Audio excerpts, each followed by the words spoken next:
sobrang excited ko ngayon kasi dumating na yung package ko from Derma Roller. And in fairness guys, sobrang bilis nila magpadala ng items nila. Like, kahapon lang nila to, shinip, tapos ngayon nandito na, grabe. Like, pag-order nyo nito, be, sobrang bilis lang, lalo na within Metro.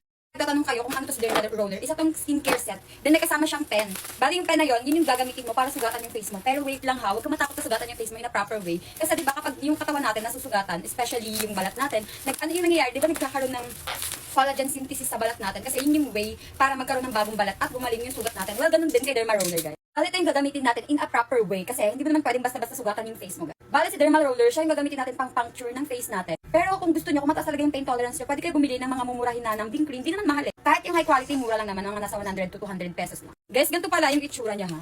Ipapakita ko rin sa inyo yung ibang video ko na gagamitin ko siya. Dati, takot din ako magganito.